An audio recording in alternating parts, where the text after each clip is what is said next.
Mis enigmas favoritos presenta información basada en parte en teorías y opiniones, algunas de las cuales son discutibles. El propósito del programa no es dar por válida ninguna parte de la controversia, sino emplear los informes y pruebas dramáticas para ofrecer una respuesta posible, aunque no sea la única, a estos enigmas y misterios.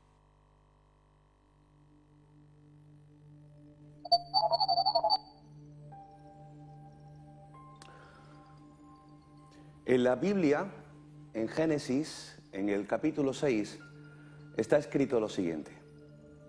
Aconteció que cuando comenzaron los hombres a multiplicarse sobre la faz de la tierra y les nacieron hijas, que viendo los hijos de Dios que las hijas de los hombres eran hermosas, tomaron para sí mujeres, escogiendo entre todas.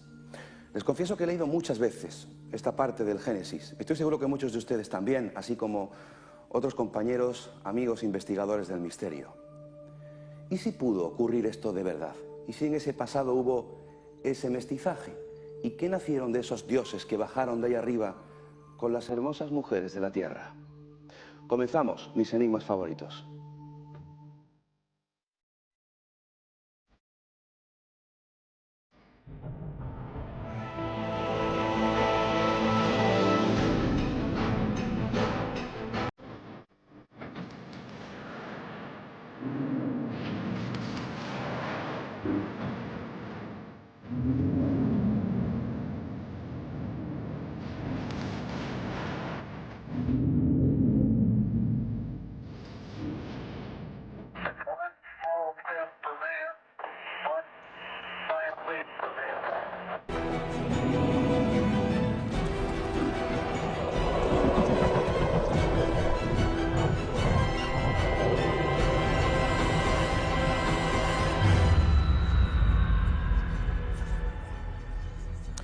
Señoras, señores, amigos, muy buenas noches y sean bienvenidos una semana más a una nueva edición de Mis Enigmas Favoritos, a una nueva aventura de Mis Enigmas Favoritos que auguro va a ser hoy muy especial.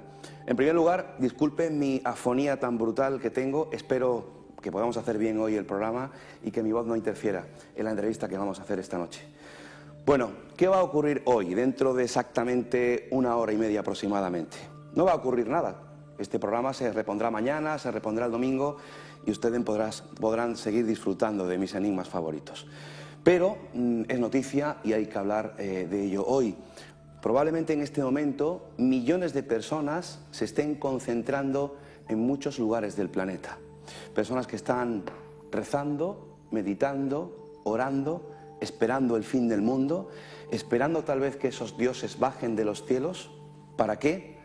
Hoy vamos a hablar de esos dioses precisamente, vamos a hablar del origen, del pasado, de esas culturas antiguas, de esos posibles mestizajes y vamos a hablar de la profecía maya, ¿cómo no? ¿Qué creen ustedes en realidad? La humanidad tiene su atención fijada en el año 2012. Los mayas vuelven a estar de moda, su cultura, calendario, ciclos y profecías.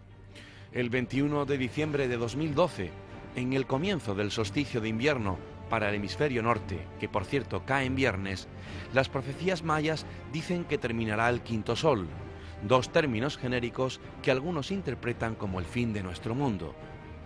Ahora mismo es el eje sobre el que pivotan la mayoría de las profecías. El cumplimiento de las detalladas predicciones que la antigua cultura maya hizo para el periodo que media entre los años 1992 y 2012 de nuestro calendario plantea un profundo misterio y una pregunta inquietante.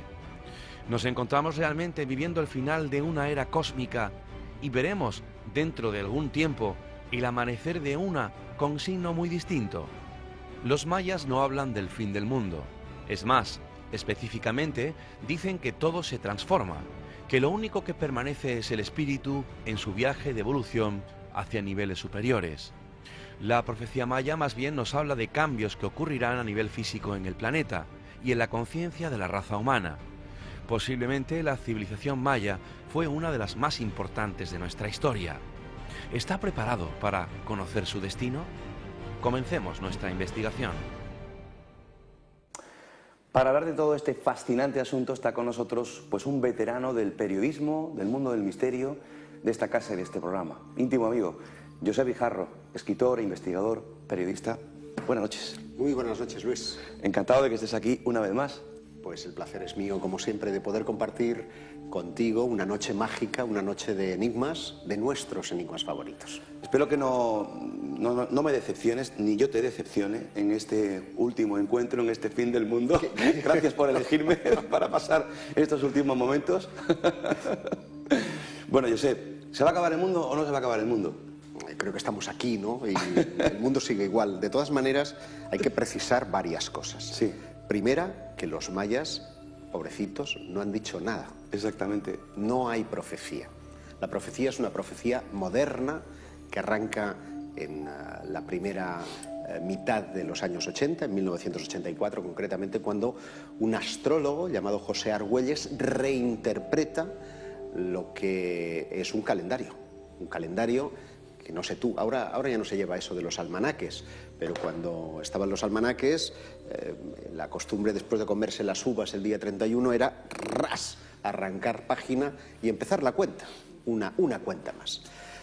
Sin embargo, es verdad que los mayas hicieron un calendario peculiar porque ellos pronosticaron un ciclo de 26.000 años que coincide curiosamente con lo que se llama en astroarqueología la precesión de los astros. Es decir, cada 26.000 años la Tierra, que no da vueltas de una forma armónica sobre su eje, sino que hay una variación en grados, volvería a su eje inicial y por lo tanto de cara a la construcción, a la arquitectura fundamentalmente, es muy importante el asunto de la precesión de los astros.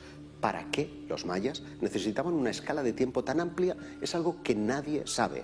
Es más, nadie sabe por qué empezaron a contar su tiempo, su génesis particular, el 13 de agosto del 3114 a.C. No dejaron nada escrito. Por lo tanto, todo cuanto podemos hacer es conjeturar. Lo que sí parece muy claro es que la fecha final de ese calendario sí no estaba elegida para nada al azar. El 21 de diciembre de 2012 se da una particularidad muy especial, que cualquiera que a las 11 y 12 minutos, horario español, para ir bien tendríamos que hacerlo en el horario del Yucatán, mire al Sol, está mirando a la vez al centro mismo de la galaxia, porque estarán alineados perfectamente el planeta Venus, el planeta Tierra, el planeta Marte y el planeta Júpiter, las Pléyades y el centro de la galaxia. La pregunta y el misterio es ¿cómo sabían los mayas esto? Ese es el gran misterio y la gran grandeza, o la enorme grandeza que nos proporciona precisamente el enigma maya. Su cosmogonía, su culto a la serpiente, su calendario, que tiene mucho que ver con la serpiente propiamente dicha y concretamente con una serpiente que es la crótalo, la serpiente cascabel, para que todo el mundo me entienda, que tiene que ver con sus ritos de sangre, algo que siempre hemos tenido la idea de los mayas como sacerdotes, románticos, astrónomos, filósofos, una casta muy especial. En realidad la mala fama de sanguinarios se la llevaron los aztecas, pero al final el tiempo ha dado la razón y en los cenotes mayas han encontrado cientos si no miles de personas muertas de una forma absolutamente brutal porque se arrancaba sus corazones. Y el tema del corazón es muy singular porque este culto a la serpiente cascabel, el cascabel de la serpiente tiene forma de corazón. Ellos contaban los años de la serpiente igual que uno interpreta los aros de un árbol por el número de corazones que tenía el cascabel, así sabían la edad del cascabel. Y tiene que ver con su calendario, la medida en la que los colmillos de la serpiente cascabel surgen a los 20 años, a los 20 años, perdón, a los 20 días.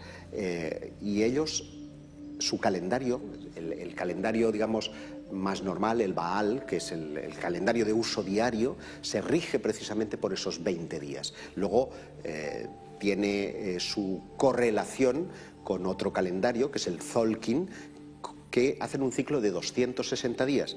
Pero también permite hacer extrapolaciones de 52, un número sagrado para ellos, ciclo, este sí, catastrófico para las mayas, porque el calendario de 360 días nosotros lo ajustamos en base a los años bisiestos y solemos cada 4 años meter un día más, porque son 365 días, 21 horas. Por lo tanto, hay que hacer un ajuste. Y ese ajuste, ellos lo que vaticinaban es que cada 52 años ajustaban 13 días, que son los que empiezan hoy. Es decir, si algo tiene que ocurrir, si algo ocurre, no va a ser solo el 21 de diciembre de 2012, sino que a lo largo de los próximos 13 días se nos abre lo que ellos llamaban la gavilla, los días malos, los días chungos, los días catastróficos, porque es cierto que cada 52 años ellos tenían alguna previsión catastrófica en cuanto a ajustes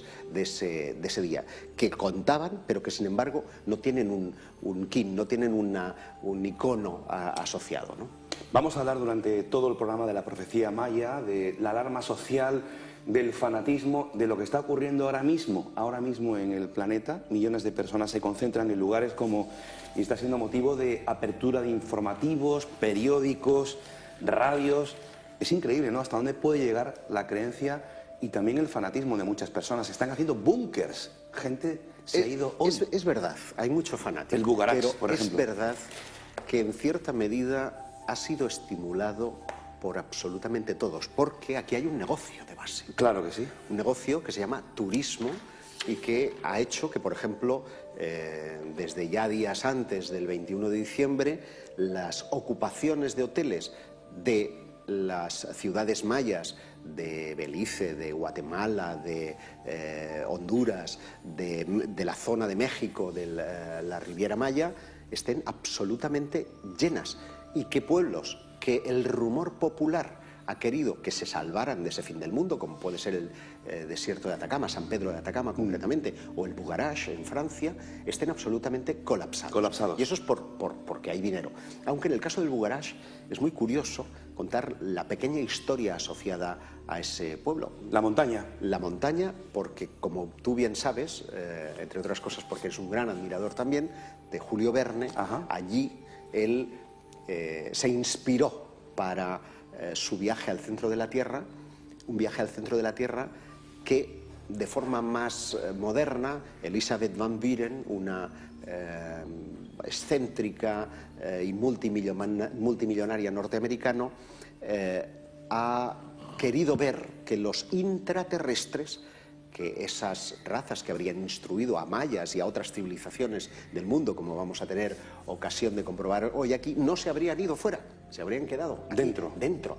Y entonces, bueno, con sus huestes, con sus superplatillos volantes, van a venir a rescatar a aquellos que no estén de orgía el día 21, que esa es otra de las opciones lúdicas de la noche. Saludamos a todos los amigos de Facebook que ya están interactuando con nosotros, escribiendo, que tenemos un correo electrónico que también abrimos, misenigmasfavoritos@gmail.com, por si desean enviarnos algún correo electrónico. Titulares de prensa como este: la profecía maya del fin del mundo vaticina ingresos millonarios, lo que decía Josep, turismo por un tubo en la Riviera Maya. Comenzaba el programa con la cita del Génesis. Ese mestizaje, los dioses de un pasado, hubo una edad de oro donde efectivamente había culturas como la maya, la egipcia, la sumeria, entre otras, lugares del mundo que tú has recorrido y que tú has hallado pistas, evidencias de ese pasado remoto donde probablemente hubo una visita, una interactuación de esos visitantes, de esos dioses que bajaron del cielo.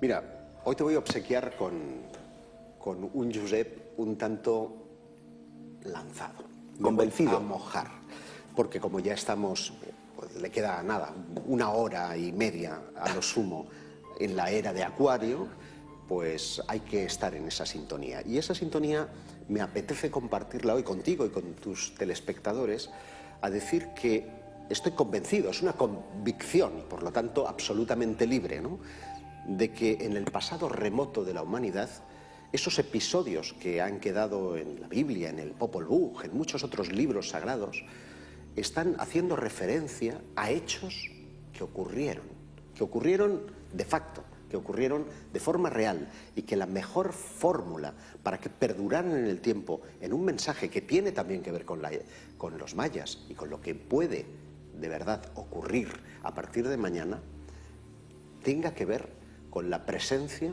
de esos seres o el retorno de esos seres que instruyeron al ser humano. Y lo hicieron con unas singularidades que a mí me gustaría destacar, porque hay un salto cuántico, evolutivo, entre el hombre que hace 3 millones de años decide, el homínido, para ser exactos, que decide bajar de los árboles y empezar a andar sobre 2 piernas, al habilis o el ergaster, que es el primero que empieza a caminar y a descubrir el mundo en el que se encuentra, han sucedido 1,5 millones de años. En ese 1,5 millones de años no ha construido una sola hacha de sílex, no ha moldeado absolutamente nada, no conoce el fuego. Y de repente, ¡zas!, en muy poco tiempo, es decir, en 1,5 millones de años no hemos hecho nada. Empezamos a construir, empezamos a manipular el fuego. Surge la conciencia. Surge la conciencia. Lo que es más importante, tu madre se ha quedado en el río, tú miras atrás y sientes que tienes que enterrarla. Mira, uno puede entender que la inteligencia en un momento dado puede ser una mutación dada por un proceso evolutivo en el que a ti te ofrece la posibilidad de una mejor adaptación al medio y de crear instrumentos que evitan que evoluciones más, porque ahora tú realmente, por el hecho de ser inteligente y de tener un concepto abstracto, eres capaz de moldear tu realidad, el entorno y tu hábitat para adaptarlo a ti, no el proceso de la evolución, que es adaptarnos al hábitat. Pero las emociones hacen justo lo contrario, nos vuelven vulnerables. El hecho de que tú no dejes a tu madre en el río y quieras enterrarla implica que tienes una trascendencia, un conocimiento de un algo, de un más allá. Y eso, el hecho de llorar, de volvernos sensibles, de ser hombres o mujeres espirituales, nos convierte en vulnerables. Por lo tanto, es un proceso que no se puede explicar por la evolución, sino que hay una injerencia. Una injerencia que científicos como Francis Crick, cuando hablan de la panspermia y de la creación de la vida en la Tierra, o cuando acudimos a los antiguos mitos, parecen estar en sintonía con unos visitantes que parecen provenir de las estrellas, no parecen, lo dicen, son dioses que vienen de las estrellas, por lo tanto, si vienen de las estrellas yo les llamo extraterrestres, porque no son del planeta Tierra, y que en consecuencia ellos vinieron aquí, ¿con qué propósito? Pues no lo sé, pero desde luego sí sabemos, a tenor de esa cita y de muchas otras, de que llegaron a ensamblar, a ese mestizaje. Lo cual implica también otra cosa, y es que entonces nosotros también somos extraterrestres, porque por mucho que yo quiera emparentar con una petunia, mi ADN no va a casar jamás. Si hay una posibilidad de que vía inseminación normal, vía un acto amoroso o sexual, una entidad que ha tenido miles, millones de años de evolución independiente pueda encajar con nosotros, es entonces o que la raza humana, la especie humana, es una constante universal, o que nosotros venimos también de las estrellas. Antes de ver ciertos lugares donde ha estado Josep y ha recorrido y buscado esas evidencias del pasado, me gustaría que escucháramos una opinión, una primera opinión acerca de lo que estás diciendo, de ese origen, de ese salto evolutivo no explicado todavía por la ciencia. Le hemos preguntado a un buen amigo común, Robert Bauval, que es escritor, investigador, ¿qué piensa él que pasó en ese salto evolutivo? Vamos a verle y a escucharle.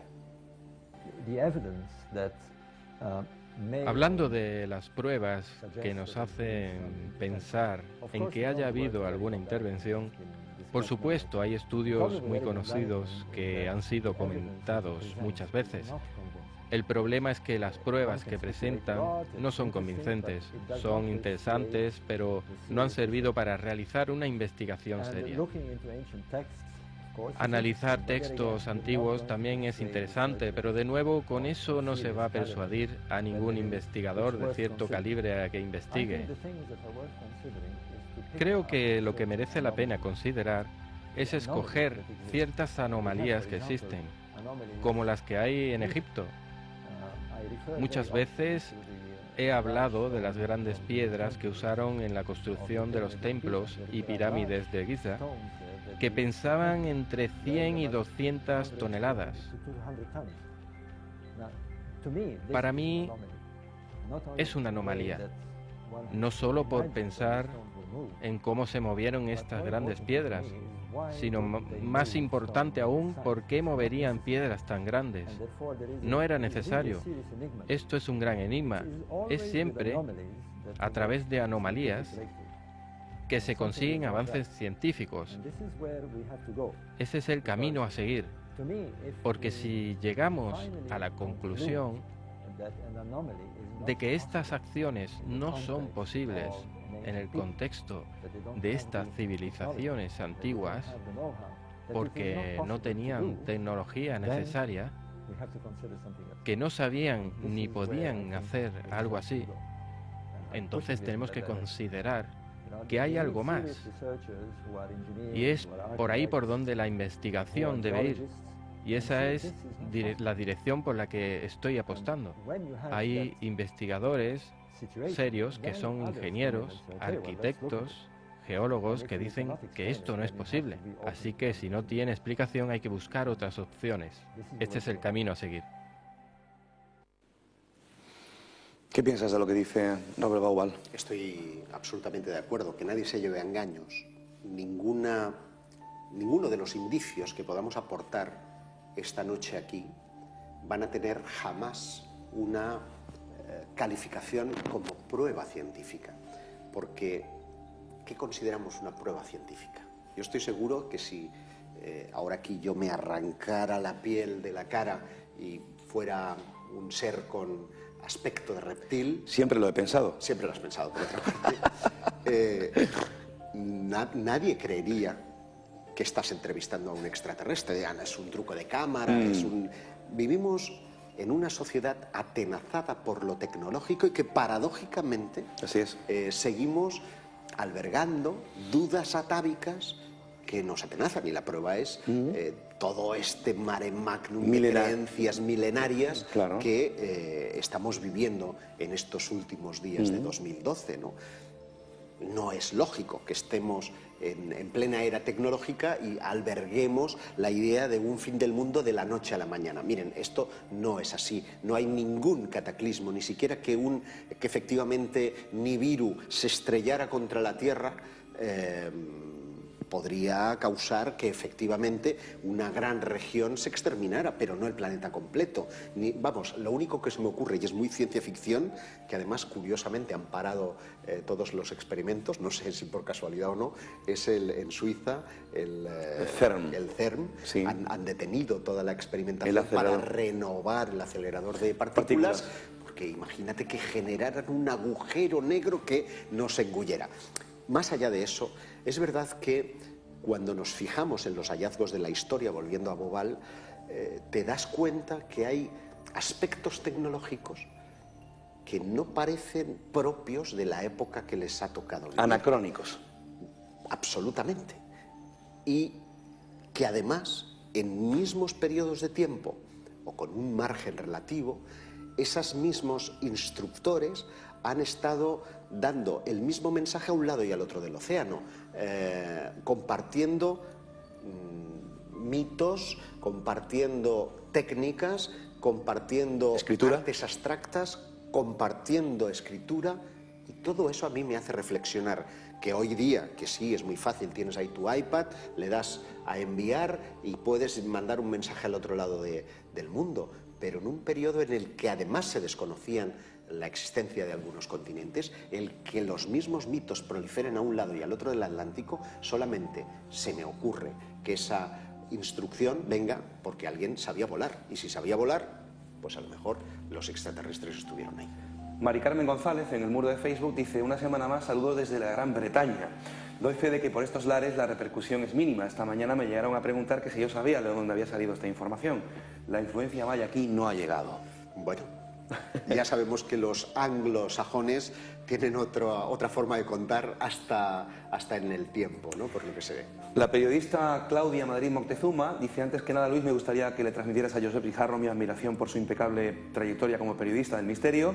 Mejorando lo presente, gracias. Dice, me gustaría que preguntaras sobre si cree que hay una vinculación entre la adoración hacia los reptiles en las culturas de la antigüedad, como las asiáticas que adoraban al dragón y las americanas precolombinas que rendían culto a la serpiente. Véase el caso de Quetzalcóatl o serpiente emplumada de los aztecas. Muy buena pregunta. Un saludo para Claudia, compañera además periodista de televisión en la región de Murcia. Y es verdad lo que ella dice. Bueno, de hecho estaba apuntando al inicio alguna historia relacionada con el culto a la serpiente, pero es muy curioso lo que ella dice del dragón en China, porque los científicos, fíjate que es relativamente fácil de reconocer, no quieren asegurar que los contactos entre China y la civilización maya, o América, para ser exactos, antes incluso que los mayas, pudieron tener algún tipo de contacto cultural. Cuando tú recorres Copán, o recorres Chichén Itzá, o recorres Tikal, y te das cuenta de que esas cabezas de serpiente en realidad se asemejan a dragones, cuando los rasgos, vestidos, colores y plumajes que representaban a las antiguas castas sacerdotales y reyes mayas coinciden casi al milímetro con los rasgos faciales, con las ropas, las plumas, etcétera, de los chinos. Y cuando además te das cuenta que muchas de las inscripciones que encuentras en los templos están representando mudras, estas posiciones de las manos, indicando, o posiciones yógicas, hay una relación causa-efecto entre esos cultos, porque ha habido alguna suerte de contacto cultural. Pero como no hay artefacto que lo demuestre, la historia cierra los ojos. Demonios. A veces hay cosas que no necesitan de artefacto, sino que necesitan de lógica. Otra cultura fascinante y casi en el mismo lugar son los olmecas. Y qué curioso que también tengan quizá una procedencia del este, esos rasgos achinados. Seguimos hablando de la segunda parte del programa. Tenemos que hacer un pequeño descanso, pero volvemos enseguida aquí en Mis Enigmas Favoritos. Hasta ahora mismo, amigos.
Comenzamos la segunda parte de Mis Enigmas Favoritos. Estamos en directo con el periodista, escritor e investigador Josep Guijarro, hablando de esos posibles dioses que vinieron de los cielos en el pasado, hablando de esa tecnología imposible, de esos conocimientos que, repartidos en muchas culturas de la antigüedad, pues bueno, han hecho gala, ¿no? Y que están inscritos, muchos de ellos en piedra, a través de esos conocimientos, ¿verdad, Josep? Así es. Vamos a hablar de un lugar que tú has estado, que se llama Newgrange. Pero hay un mensaje de Miguel Ángel Cabral Fernández, muy interesante en Facebook, que dice: me gustaría si Josep Guijarro podría comentarnos algo de los supuestos restos arqueológicos que se rumorea posee el gobierno de México y que evidenciarían la conexión de las civilizaciones precolombinas con dioses venidos del cielo. Qué interesante. Sí, y que lamentablemente, ya os adelanto, no vamos a ver de una forma oficial, y que han traído su cola y su historia. Es una historia larga, voy a tratar de resumirla muy rápidamente. A principios de este año salta la noticia que procede del gobierno de Guatemala y de Turismo de México, haciendo referencia a que tienen en sus bóvedas ocultos artefactos que por más de durante décadas, han estado escondidos en esos almacenes, y que probarían la existencia de seres extraterrestres y su contacto con los mayas. Cuando tú lees eso... Madre mía, dices, palabras mayores. Son palabras mayores. Y que todo eso se va a dar a conocer en un documental que va a estar dirigido por Julio Levy, y que está patrocinado o impulsado por una productora norteamericana muy conocida. Bueno, muevo mis hilos y no hay desmentidos oficiales. Nadie dice abiertamente que sí, pero tampoco dice nadie abiertamente que no. Julio Levy pone en marcha toda una campaña, un poco al estilo de aquella película de Roswell, tú recordarás, sí. de rumores, claro. historias que saltan, hasta que encuentro unas primeras imágenes procedentes de ahí. Los artefactos, Luis Mariano, Impresionantes. son impresionantes. O sea, allí no hay equívoco. Aquello no es que parezca un platillo volante, no, es un platillo volante. Hay desde puñales, cuencos, cerámica, de todo. Pero me cuesta dar con el paradero del yacimiento en cuestión. ¿Dónde están esas imágenes? Yo las tengo colgadas en los 32rumbos.com, habrá que buscarlas porque ahora no recuerdo exactamente el enlace, y si no, a través de mi blog personal también hay una entrada que no es reciente, es antigua, porque de todo esto os estoy hablando de hace algunos meses. Al final, una disputa que está en tribunales hoy día por la desaparición de los discos duros de la producción impide que hoy, que era el día que se tenía que estrenar, se haya estrenado. Los derechos estaban inicialmente vendidos a Discovery Channel. Madre mía. Discovery Channel no es que hayan impedido, es un tema de robo de imágenes que, bueno, ahora hay una pugna en tribunales que va a tener que dirimir las responsabilidades y que nos deja sin saber si esos objetos son reales o forman parte de algún montaje. Fíjate qué interesantes los comentarios de los amigos de Facebook. Juan Moreno dice, es muy curiosa esa posible relación entre el imperio chino y el maya. Hay unos datos que no sé si el invitado los conoce. Al igual que en el Atlántico existe la corriente del Golfo, en el Pacífico está la corriente del Kuroshio, que gira a través del Pacífico. Y otros datos más interesantes es que China hasta el siglo XV era la mayor potencia naval del mundo. Así es. Y hay un libro de Gavin Messies, sí, interesantísimo. Mucho. Y además la ciencia no se ha pronunciado al respecto cuando hay evidencias más que suficientes de que esos contactos pudieron existir y que efectivamente es más que lógico que esas mismas corrientes llevaran precisamente hasta tierras mesoamericanas a esos chinos y por lo tanto pudieran influirles. Newgrange, vamos a Irlanda. Irlanda. A 50 minutos al norte de Dublín. Muy bien. Oye, qué pasada de sitio, ¿eh? Vamos a ver imágenes de ese lugar, porque allí hay cosas muy curiosas. Newgrange a mí me fascinó, está en un meandro del río Boyne, en un valle en que realmente no, ahí lo puedes ver, no notarías que eso es un yacimiento porque está todo verde, pero llama poderosísimamente la atención. Esta pared que tú estás viendo aquí, sí, es cuarcita blanca que procede de unas minas que están situadas aproximadamente a unos 70 kilómetros. Y como puedes ver, enfrente hay gigantescos menhires y toda la pared está flanqueada por cerca de 80 gigantescas piedras que tienen todas ellas un misterioso símbolo, la espiral. Una espiral que, combinada adecuadamente, ha dado lugar al símbolo nacional, que es el triskel, pero que en aquel momento uno no sabía cómo interpretar. De hecho, este túmulo tiene una característica un tanto especial, y es que cuando uno recorre los 18 metros de pasillo, tiene que llegar a esta sala, que es una suerte de templo solar. Y digo esto yo, porque lo que dicen los científicos es que esto era una tumba, pero una tumba en un lugar en el que no se han encontrado muertos, se han encontrado cenizas de un par de individuos y se han podido datar alrededor del 3500 antes de Cristo. Estamos hablando antes de las pirámides egipcias. Antes que las de pirámides, Stonehenge. antes que Stonehenge, antes que muchas de las construcciones. Y fíjate que estas piedras, que están únicamente ensambladas unas con otras por su propio peso, a lo largo de esos 5.500 años hasta la actualidad, no hay una sola fisura, no hay ni una gota de agua en un valle en el que llueve 300 días de los 365. Perdona, Josep, he dicho antes de las pirámides egipcias, aceptando la versión oficial, obviamente. Claro, obviamente. Vamos a decir entonces antes que Kefren. Vale, vale, ok. Porque la Gran Pirámide no sabemos si la construyeron los egipcios o la construyeron los extraterrestres, por decirlo de algún modo.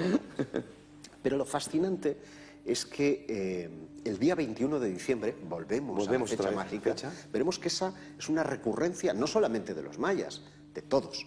El 21 de diciembre, el primer rayo de sol de la mañana entra por una ventanita que está encima de la puerta e ilumina el suelo hasta llegar al Sancta Sanctorum de ese lugar, a esas espirales. A mí aquello me conmovió. Me conmovió de tal manera que dije, vamos a ver, si el arte que representa el hombre primitivo es un arte figurativo, es decir, está expresando aquello que ve, yo quiero cazar, pues dibujo un ciervo y a ver si por magia consigo el ciervo. O quiero destacar que eres un gran guerrero, Luis Mariano, has abatido con un arco a una cabra montesa y te pinto con el arco y la cabra. ¿Qué significaba entonces la espiral? Cuando tú preguntas a los científicos te dicen, no, bueno, es que esto, ellos tomaban drogas psicotrópicas, entonces, qué curioso, todos pintaban espirales, porque leches, te vas a la Cueva del Duende en la República de Nicaragua, te vas a cualquier lado y encuentras las mismas Tienen espirales. un origen celta, supuestamente, las espirales. ¿Cómo están al otro lado del charco? Ay, qué bueno lo que acabas de decir. No son celtas. Eso es lo que yo creía también. Claro. Porque la invasión celta de Irlanda se produce alrededor del año 500. Y estamos hablando del 3500 a.C.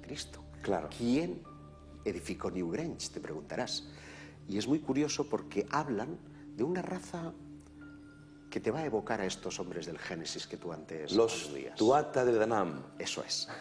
Los Tuatha de Danann, en la antigua lengua que después heredaron los celtas, significa los hombres que vinieron, los dioses que vinieron del cielo. Fascinante. De Danann. Danann que ha pasado a ser después Danae, la tierra.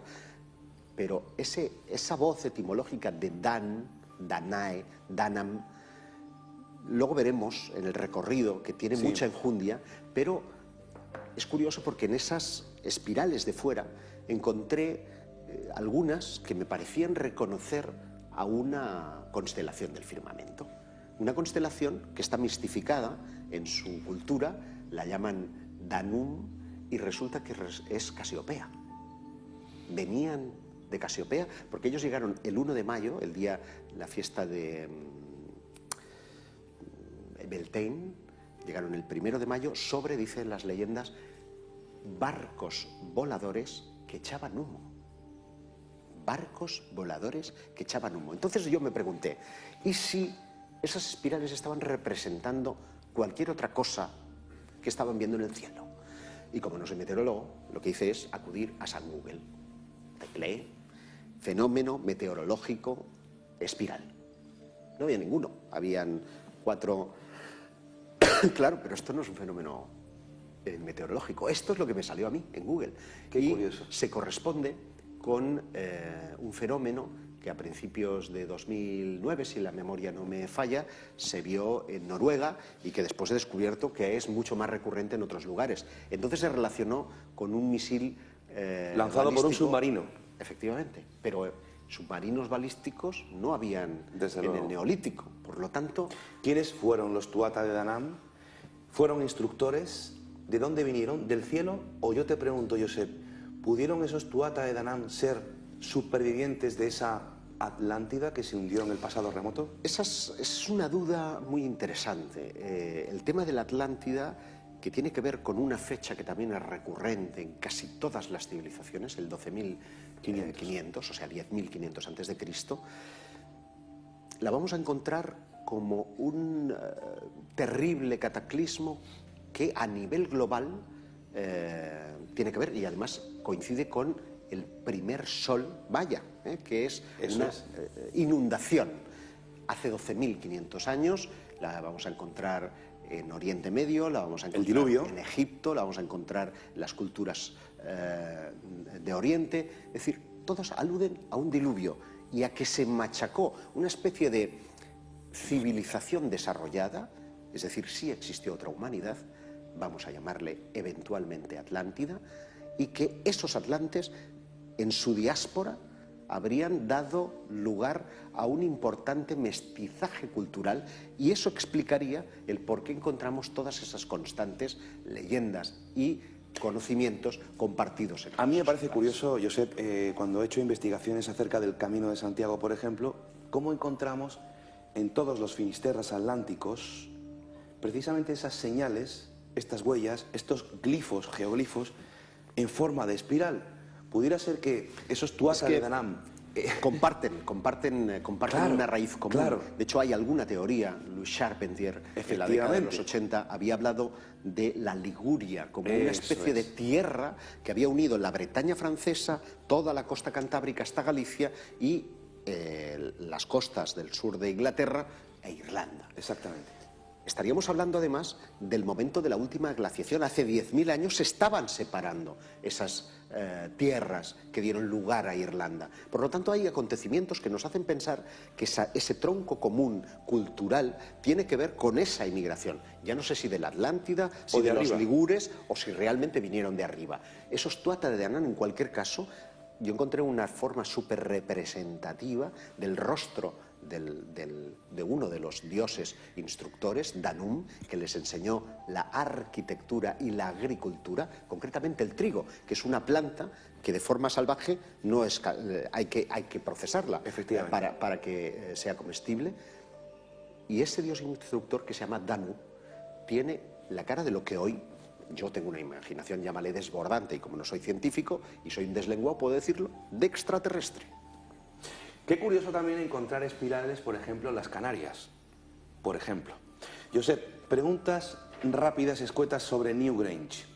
¿Te encontraste alguien con un georradar utilizándolo allí? Sí, porque al igual que la Gran Pirámide y que muchos otros monumentos de la antigüedad, se presume que podían existir otras cavidades o cámaras no descubiertas. Lamentablemente, yo llegué el día en el que estaban finalizando esos experimentos y, por lo que he podido saber, los resultados han sido negativos. No se han encontrado otras cámaras, aunque hay mucho trabajo todavía. ¿Newgrange fue una tumba? Definitivamente no. O sea, te digo, ¿la Catedral de Jaén es una tumba? Pues no, es un templo. Pues esto es un templo, a pesar de que eventualmente haya podido acoger muertos. Esto me parece una representación muy clara, y si era un templo dedicado al sol, que vamos a ver que la serpiente, que el sol, que las espirales tienen esa misma fijación por el cielo, porque a lo mejor se produjo, y anticipo, o una explosión de una supernova o un fenómeno, digamos, artificial, un fenómeno luminoso que les asombró. Dos últimas preguntas sobre Newgrange. ¿A qué se ha practicado el carbono 14? Pues básicamente a los cenizas, trozos de hueso y a las tumbas de tiro que están a su alrededor. Eso es lo que ha permitido datar el yacimiento en esos 3.550 años antes de Cristo. Que hay tallas en la roca con símbolos indescifrables. Hemos hablado de las espirales y pequeñas oquedades en la roca formando la constelación de Casiopea. Hablamos ahora, si te parece, de Canadá y de una exposición de curiosas piezas, ¿no?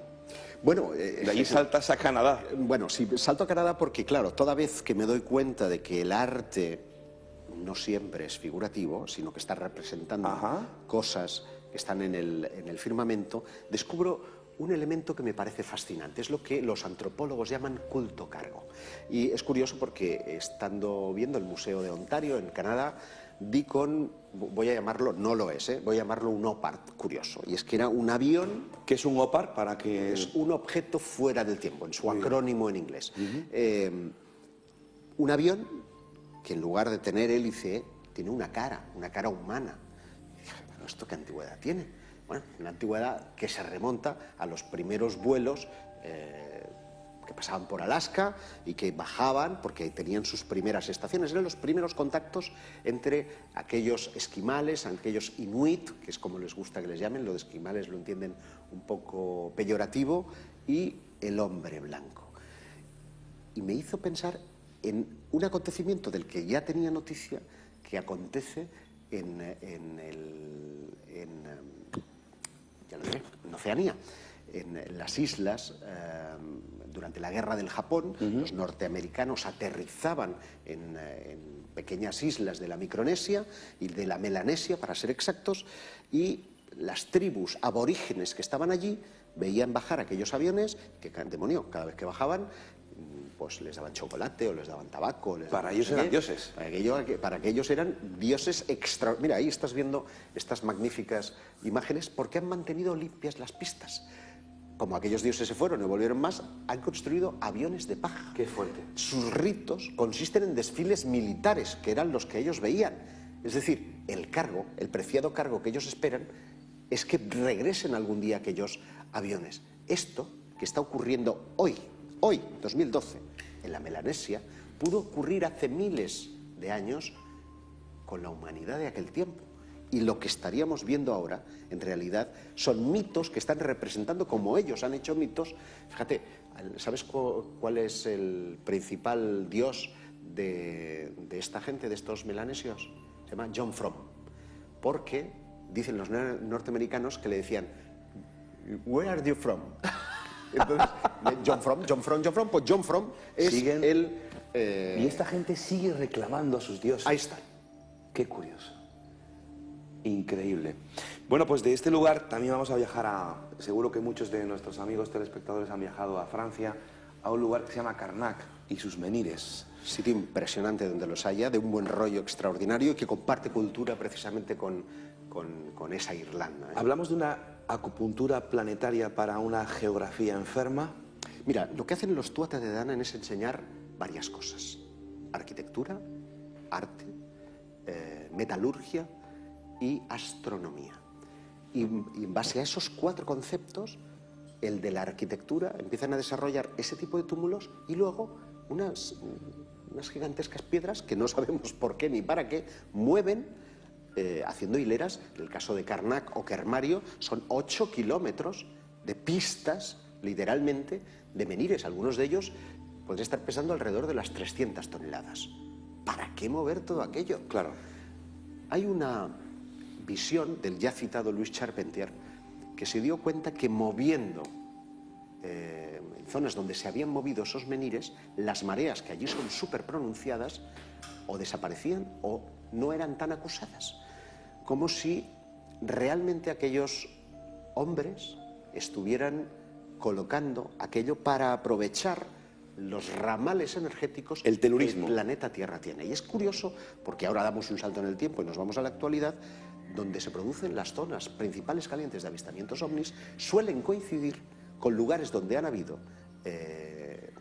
monumentos megalíticos o lugares energéticos importantes, porque hay mucha agua, porque hay un metal, porque hay un determinado magnetismo terrestre.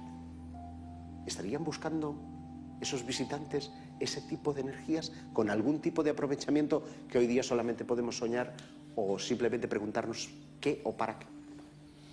Esqueletos de 2,30 de altura. ¿Esto dónde? Si las hijas de los hombres copularon y mantuvieron relaciones sexuales con los hijos de los dioses... Nació una raza que son los gigantes. No estamos hablando de hombres altos, estamos hablando de seres gigantes. Aprovecho para decir que cuando pongan gigantes en internet, todo lo que ven son fakes. Todos.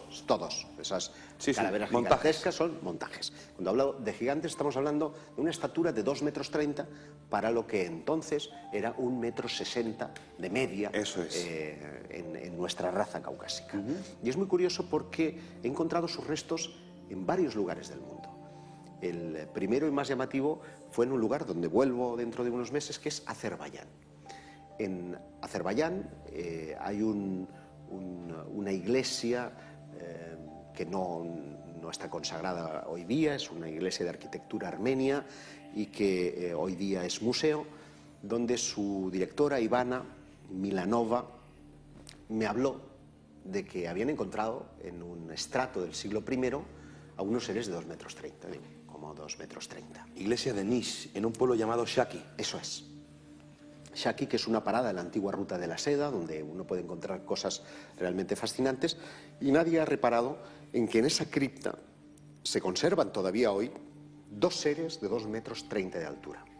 2 seres que pude fotografiar, 2 seres que pude ver y que supe posteriormente que Thor Heyerdahl, el famoso aventurero, y antropólogo y explorador, estuvo investigando allí porque entendía que era la cuna de sus antepasados. De hecho, flipé, porque cuando llegué allí había un coche del cuerpo diplomático noruego que estaba tomando té y que después supe era quien estaba financiando la investigación de Thor Heyerdahl, que hoy día ha heredado su esposa, porque como sabes, él murió, sí.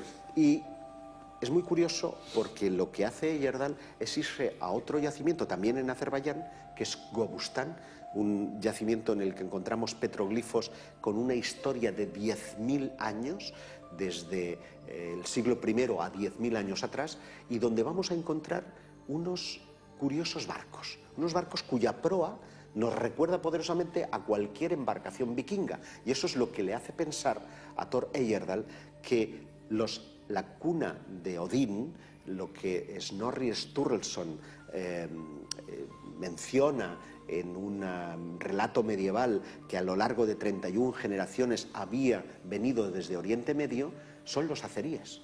Y claro, tú ves a un azerí, que es el gentilicio de los azerbaiyanos, y le miras a la cara y dices, ni rubio, ni alto, ni ojos azules, esto no tiene que ver.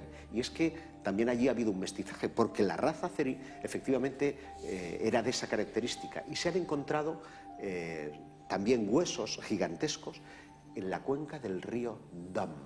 ¿Te suena lo de Cuata de Dam? Curioso que estos seres hayan recorrido hacia el norte siguiendo la frontera. Vamos a parar a Serbia, y en Serbia, en otro yacimiento que se llama Lepenski Vir, hoy día ya está muy adecentado, pero cuando yo estuve estaban todavía las cajas y sacando los huesos. Más esqueletos gigantes. Pude fotografiar otros 2 esqueletos de 2,30 metros. Quedan 2 minutos para hacer un segundo alto. En el camino leo un mensaje de Miguel Ángel Cabral, muy interesante, los mensajes que pone esta persona. Asistí en un congreso reciente a la exposición de una tesis doctoral que trata del mito de los patagones. Son gigantes del que hablaban los conquistadores españoles. Me quedé sorprendido de ver este tema tratado académicamente. Hay muchísimos mensajes, los leería todos, pero es que hay un montón de ellos en el muro de Facebook y de verdad que son todos interesantes. Josep, vamos a escuchar ahora opiniones sobre la profecía maya y hacemos nuestro segundo alto en el camino. Vamos a escuchar al amigo Miguel Blanco, conocer su opinión sobre todo esto que se está generando. Que es un invento del mundo occidental, que es una fecha como otra cualquiera, pero que lo peor que puede ocurrir en el 2012 es que no ocurra nada.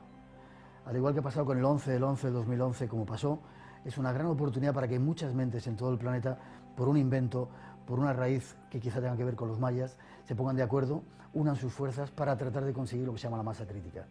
Si llegamos a conseguir ese número de 144.000 justos que decía la Biblia y del cual hablan otros muchos cuerpos proféticos, a lo mejor conseguimos transformar este planeta. Yo creo que el 2012 puede ser la gran oportunidad del ser humano de ser el protagonista de la historia. Si no, muchos me temo que seguiremos siendo esclavos de unos cuantos y echando a perder la gran oportunidad que tiene el ser humano en este planeta. De acuerdo con él, básicamente, ¿verdad? Absolutamente. Tuve la oportunidad de viajar en mayo de 2010 a la Riviera Maya, lugar que tú bien conoces, y estuvimos en Cova Maya. Ahí está la famosa estela. Estela del tiempo. Efectivamente. Y entrevisté a Emilio Salazar, que es arqueólogo, es guía oficial, muchos años trabajando en la Riviera Maya, y él nos daba su propia interpretación de lo que muchos occidentales no han creado con esto de la profecía maya. Escuchamos. En esta estela se encuentra un personaje en la cual tiene el cetro en las manos, soportando como símbolo de poder, e incluso jeroglíficos en donde aparece la fecha, que es el 21 de diciembre del 2012. ¿Tú crees que el mundo se acabará en esa fecha? No, de acuerdo a las profecías mayas y de acuerdo a los calendarios que ya tenemos, como el calendario solar y el calendario religioso, que en este caso hablamos, viene representando el ciclo de 52 años. En el año 21 de diciembre de 2012 será la finalización del ciclo de 52 años y el comienzo de uno nuevo. Esto es para más bien hacer conciencia de lo que hemos hecho a través del tiempo para mejorar y ser mejores en el próximo Baktun que tendremos, que es el Baktun 14. Las 11:30 de la noche. Hablábamos con Nos queda media hora, ¿eh? Sí, media hora. Hablábamos con el director de esta casa, Carlos Calvo. El no dar muchas referencias temporales, pero es que es inevitable, es jugoso este momento, porque estamos en directo y dentro de media hora estaremos en el 21 de diciembre. Es que llevamos ya, hay que entenderlo, llevamos muchos años ya desde este programa, desde lo que tú has hecho, las revistas, hablando mucho de este acontecimiento, ¿no? en el que no va a pasar absolutamente nada, de nada. ¿Esto que se me está electrizando no es de la energía esta del sol? Que entraremos en el solsticio de invierno, que hay que celebrar eso, entramos en el solsticio. Te voy a leer una pregunta, comentario de una buena amiga investigadora, estará próximamente aquí en Mis Enigmas Favoritos, Alex Guerra Terra. Un saludo también para ella. Dice, interesantísima entrega con Josep, muy bien, ya tuve la oportunidad de ver sus vídeos en los que explica detalladamente los temas de hoy y los recomiendo efusivamente excelentes. Es interesante ver cómo alrededor del mundo monumentos que no presentan enterramientos como los de Newgrange o la Gran Pirámide han sido explicados durante decenios como monumentos funerarios. Sobre Gobustán, Azerbaiyán, me gustaría que Josep mencionara la piedra de Gabal Dash y su opinión sobre la razón de escoger un lugar tan profusamente decorado con grabados rupestres para emplazar una piedra musical. Arqueomúsica. Arqueomúsica, sí, ¿no? sí, o arqueoacústica. De hecho, Alex quedó fascinada por una entrega que hice en mi blog a propósito del poder del sonido para el hombre del Neolítico, y yo creo que muchos de los mitos, ya no del Neolítico, sino también en la época clásica, como el propio oráculo de Delfos, en el que uno entraba en la cueva del oráculo, la resonancia que se produce debía de ser muy mágica para todos aquellos pobladores. Y cuando uno además pues, ha tomado ciertas sustancias, podía ser una especie de oráculo, ¿no? Pero es verdad que la piedra que menciona y que está en Gobustán, que además es una piedra de proporciones relativamente grandes, es una serie de círculos y de surcos con los que con otra piedra se movía, y la vibración y la resonancia que producía debía de ser utilizada como oráculo. Incluso hay quien dice que bailaban encima de esa propia piedra.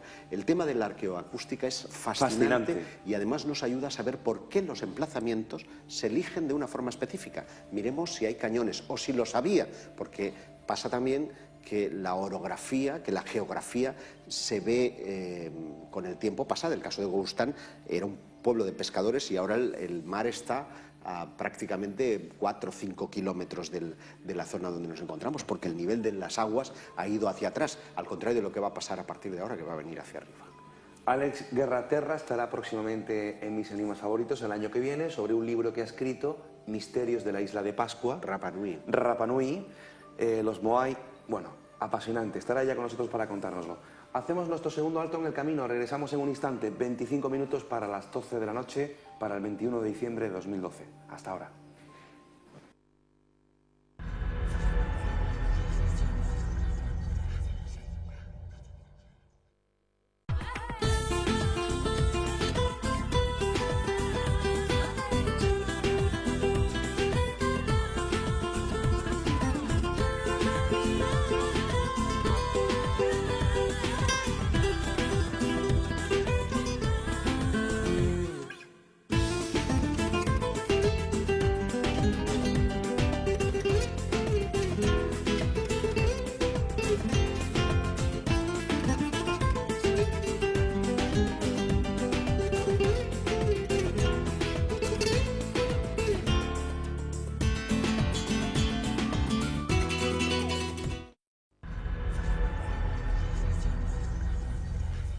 Entramos en la última parte del programa. La verdad es que el muro de Facebook hoy está bastante calentito. Hay opiniones para todos los gustos, pero que no se pierda nunca el sentido del humor. La verdad que los amigos que están escribiendo tienen un importante sentido del humor. Josep, quedan 20 minutos para las 12 de la noche. La hora de. Y te digo lo mismo que te dije al principio. Es un placer contar contigo, con tu presencia, con todos los amigos, y compartamos estos últimos 20 minutos de nuestra existencia juntos.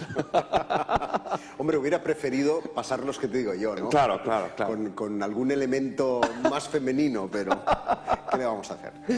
Hemos salido a la calle como cada semana, hemos metido ahí la alcachofa, como decimos los periodistas, a la gente a ver qué opina, ¿no? Porque... ¿Del fin del mundo? Sí, del fin del mundo, de la profecía maya. Tengo curiosidad. Oye, Josep, ¿cuántas veces te han preguntado en estas últimas semanas, meses sobre esto? Verás, yo hice una cosa muy divertida, y es que el día 1 de enero inicié la cuenta atrás en mi muro de Facebook.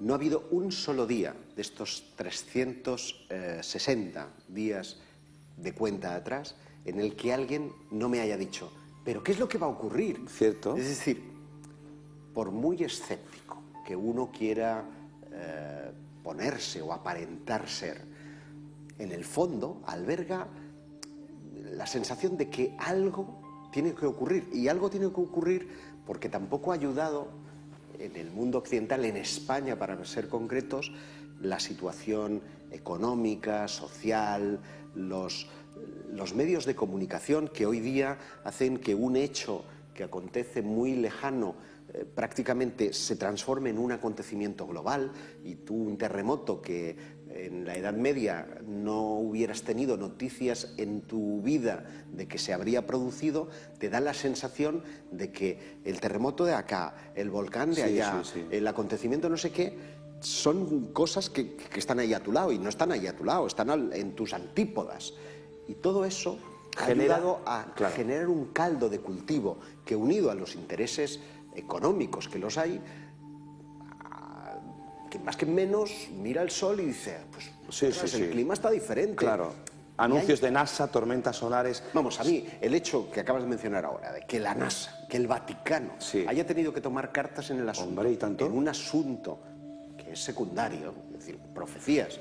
Acuérdate cuando la Mir, por ejemplo, acuérdate del año 2000, acuérdate de 1984. Efectivamente. Han habido un montón. Pero bueno, fíjate qué fuerte, Josep, tú lo sabes, hace una semana aproximadamente, el gobierno de los Estados Unidos ha tenido que abrir una página web para responder los cientos de miles de correos electrónicos que ha recibido la NASA de ciudadanos americanos preguntando si va a pasar algo de verdad el 21 de diciembre. Hasta ahí llega, ¿no? Esa zona. Lo que va a pasar probablemente, tendremos que ver el sábado o el domingo, es que los zumbaos de turno se hayan suicidado, que algún que otro haya tenido excesos. Es decir, eso lamentablemente está ahí porque es inherente a la forma de sentir del ser humano. Es decir, tenemos una cierta dependencia de las creencias. Absolutamente. Y esas creencias modelan nuestra forma de ser, nuestra cultura. La sociología de la profecía, bueno, mismamente esta mañana, he estado toda la mañana, comparto redacción con los compañeros periodistas, ahora estoy de redactor también del informativo de esta casa, y durante el tramo de que he estado en la calle haciendo entrevistas para el informativo, todo el mundo me ha preguntado, que conoce el programa, oye, pero ¿va a pasar algo mañana de verdad? Entre broma y también con seriedad, con seriedad. Vamos a escuchar a la gente de la calle, ¿qué piensa esto de la profecía maya, del final del mundo? Eso no es cierto.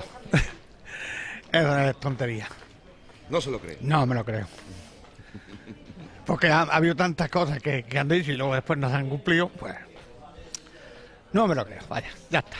No sé, es cuestión de... Son cosas que no sabemos que pueden pasar o no puede pasar, pero son cosas que... Depende de... Son cosas que no sabemos si van a pasar. Dejémonos de tonterías, estemos con los pies sobre tierra, y hay otras cosas de que preocuparse. Primero, tener un alojamiento. Segundo, que el gobierno se deje de tonterías, y los nacionalismos que se vayan lejos.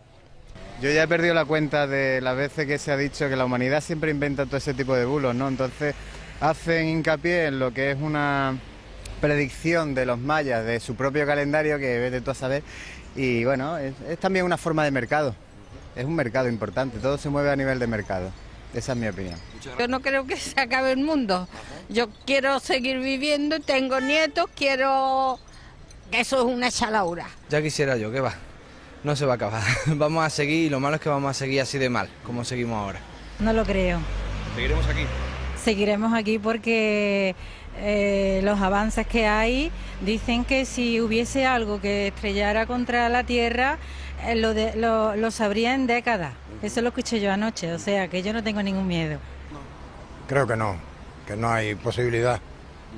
¿Que vamos a seguir aquí? Yo creo que sí. Tendremos que soportar la crisis por más tiempo, pero bueno, habrá que seguir para adelante.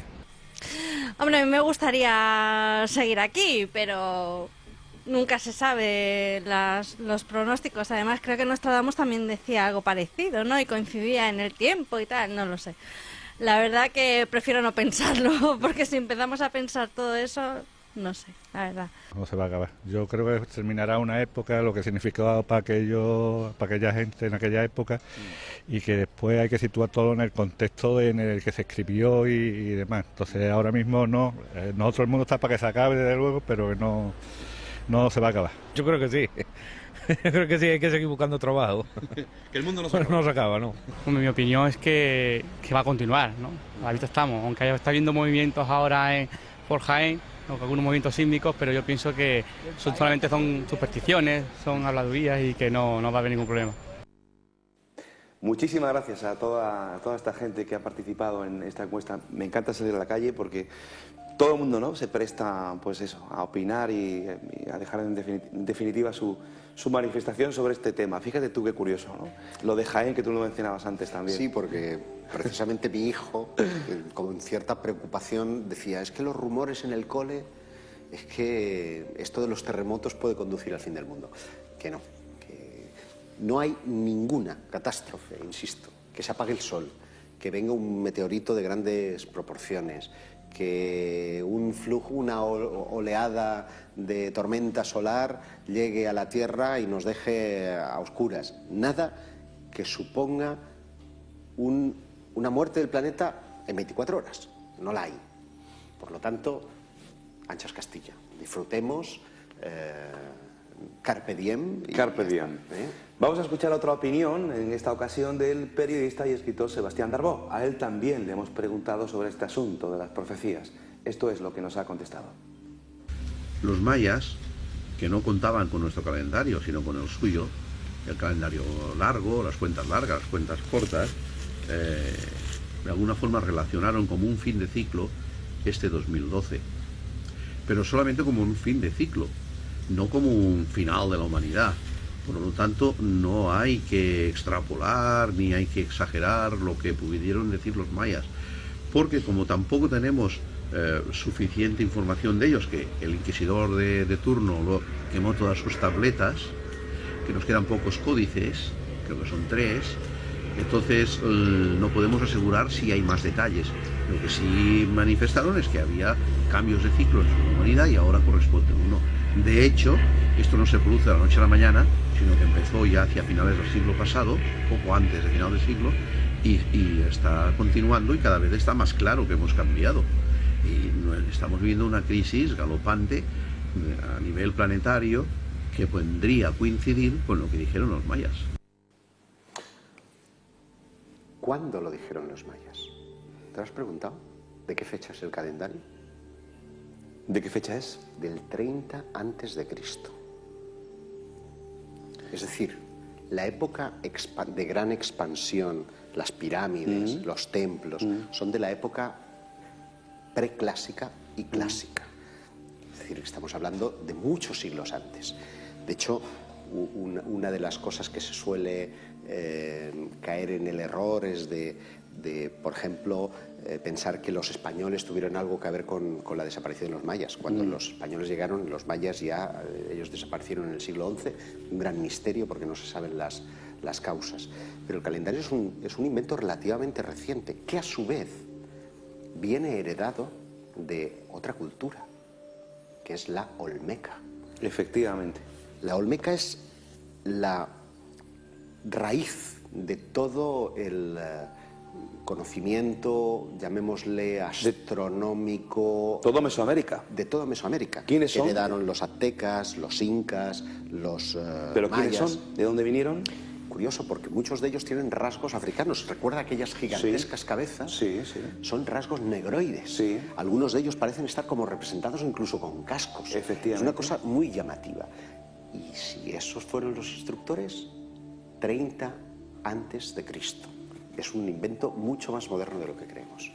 A propósito de los mayas, el único texto ciertamente catastrofista y que no tiene que ver con el calendario, se conserva en Alemania y se llama Códice Dresden. Ajá. El Códice Dresden es un compendio de sabiduría fundamentalmente astrológica y astronómica para predecir eclipses con los que amordazar al pueblo, y en el que allí sí se da No se habla del 21 de diciembre de 2012, pero son una serie de cuentas que permiten extrapolar situaciones estelares, y la que se dio el 12 del 12 de 2012, la que hoy se da 21 del 12 de 2012 y la que se dará ante el 31 del 12 de 2012 es exactamente a la que se daba en el 1040 a.C. Ese 1040, la configuración de Venus, de Marte, de Júpiter, que debían de ser tres astros muy brillantes en aquella época, configuran, por así decirlo, parte de su panteón de dioses, y además nos pronostican lluvias y movidas de índole diluviano con aquella época que debió ser el final de una época de sequías y una gran movida de inundación. Ahí lo dejo. Hay un email que nos ha llegado de Miguel Ríos González, bueno, tenemos unos cuantos. Miguel Ríos, el cantante. Miguel Ríos, sí.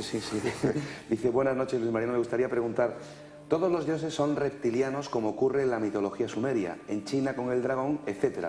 ¿Por qué los dogones eran dioses peces, no reptiles? ¿Es posible que haya habido varios tipos de dioses?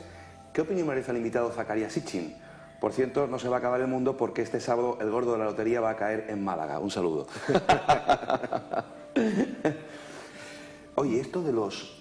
primero, tu opinión sobre Zacarías Sitchin. Sí, bueno, empezamos por la última. Zecharia, que ya falleció, fue un gran investigador. Él tiene una serie de libros relacionados con el duodécimo planeta, lo cual ha estimulado también la imaginación relacionada con el tema del fin del mundo, en la medida en la que este duodécimo planeta parece que estaría pronosticado a llegar en estas fechas cercanas. Yo miro al cielo y lo único que veo son estrellas maravillosas, pero no veo ningún planeta cercano.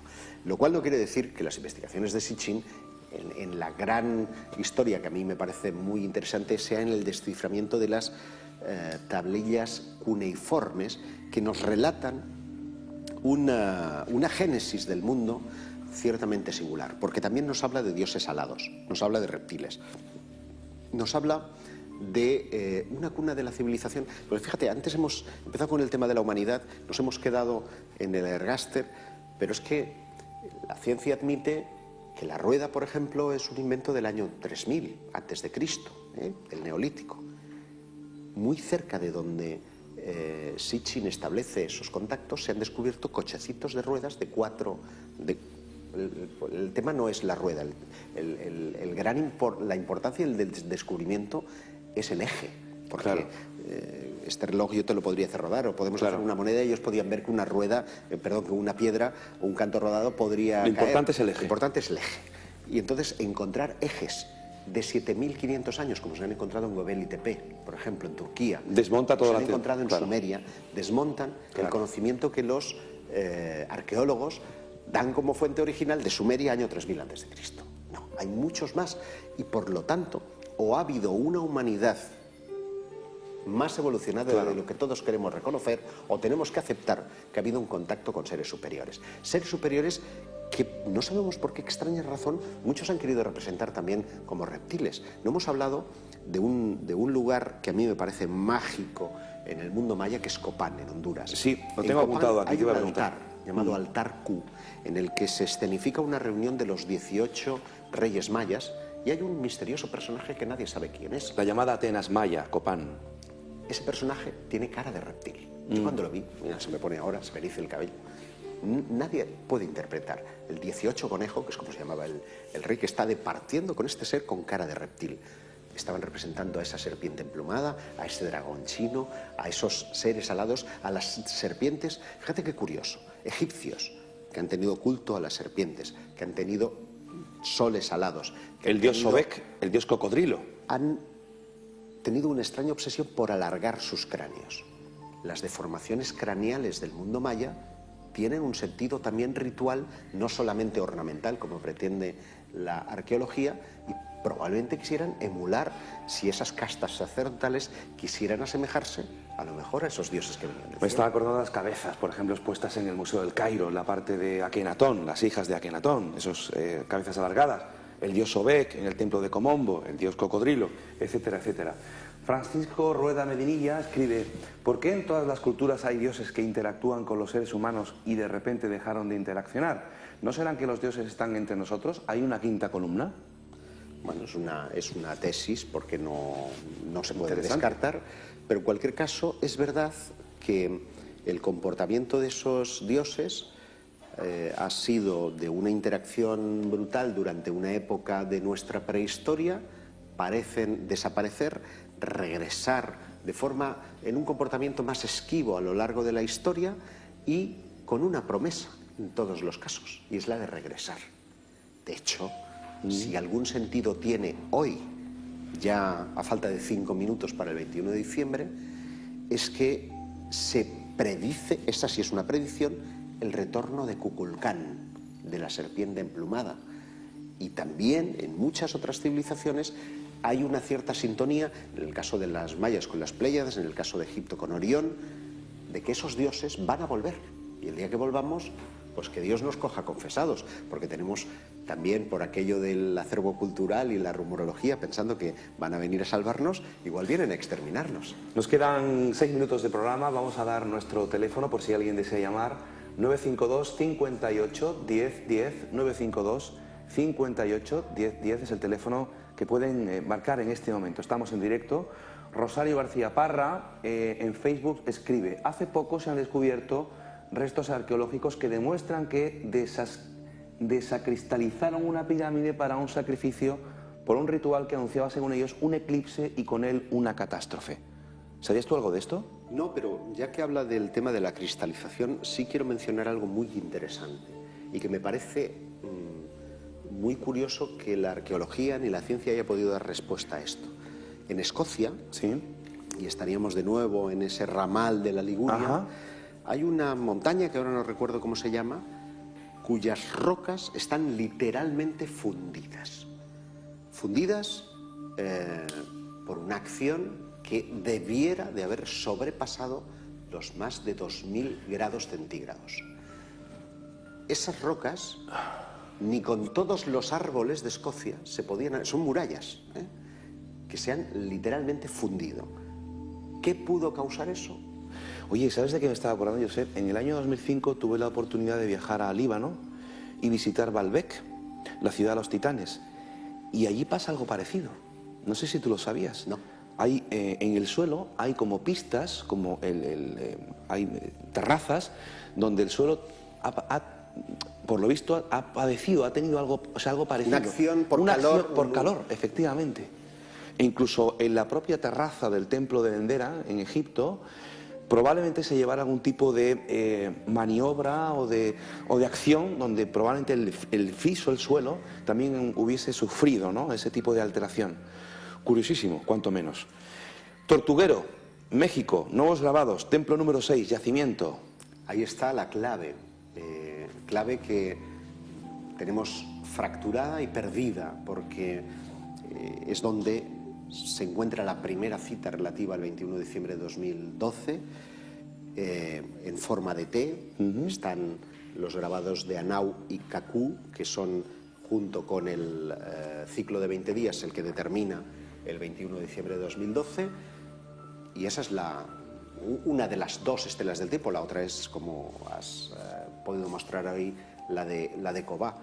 Ninguna de ellas nos dice qué va a pasar, nos dice que ahí se acaba su cuenta del tiempo y que por lo tanto pasamos página y abrimos una nueva era. Importante decir algo, que en este caso no es una aportación mía, sino una brillante aportación de Manuel Delgado, al que tú también conoces y supongo habrá estado en este programa. Muchas veces. En cuanto a las eras que nos tocan vivir, en un reciente congreso, en la Luz del Pardal, en Albacete, empezó haciendo notar los elementos que han presidido las eras astrológicas y cómo han tenido su correspondencia a nivel arquitectónico. En el caso de Egipto, por ejemplo, es Leo, y estamos viendo la gran esfinge de Gizá, cuerpo de león, las estatuas que entran a Karnak, cuerpo de león. Anteriormente, con la aparición de Jesús, veníamos de Piscis, peces por todos lados. Ahora entramos en Acuario. No va a ser una bebida comercial como tú te imaginas, así que habrá que estar atento a ese signo y de qué forma se nos manifiesta y representa, porque lo que sí evidencia es que van a haber muchos cambios sociales. Y esto no es de agorero, es de predicción estadística, viendo lo que ha pasado en la historia, cómo los hombres influidos por, vaya usted a saber qué clase de energía, su arte creativo se ha visto influido de alguna manera por el elemento que presidía. Veremos ese acuario, ese jarrón de agua, cómo se nos manifiesta de alguna u otra manera. Josep, nuestro tiempo de programa ha concluido. Son las 12:01 de la noche. 1 minuto y estamos vivos. Estamos vivos. Bienvenidos al 21 de diciembre de 2012. Como era de prever, no ha pasado absolutamente nada. Tenemos 13 días por delante de tener el corazón en un puño. Déjame, antes de despedirte, dar los datos del programa. Como siempre, nuestro correo electrónico para lo que deseen: misenigmasfavoritos@gmail.com, nuestra página web, donde ahí tenemos publicadas un montón de cosas, también nuestras actividades paralelas y viajes, www.misenigmasfavoritos.com, que tenemos preparado una excursión a Belme de la Moraleda y Nuevo para el 19 de enero, nuestro tercer simposio Enigmas y Misterios en Málaga para el 26 de enero, una conferencia sobre el Camino de Santiago para el 31 de enero, etcétera, etcétera. Todas las actividades en www.misenigmasfavoritos.com, que estamos en Facebook, en nuestro muro, que Josep Guijarro también tiene. Tú tienes un montón, tienes varios muros, ¿no? No, tengo uno. ¿Uno? Tú tenías 2. Tenía uno, pero lo desactivaron por haber sido malo y haber atentado contra la moral norteamericana, y entonces me tuve que abrir otro y luego resucitó. Esto es como el ave fénix, como el 2012, resucitaremos todos. Josep, hermano, siempre, muchísimas gracias por haber visitado este programa y te espero para una próxima ocasión. Gracias. Gracias. Y a ustedes ya emplazarles para la semana que viene, donde vamos a tener un programa muy especial. Vamos a hablar sobre los orígenes del cristianismo. Estará con nosotros un veterano ya también de este programa y un buen amigo, don Antonio Piñero. Les aseguro que serán muy interesantes. Que pasen una feliz semana. Bienvenidos al solsticio de invierno. Buenas noches.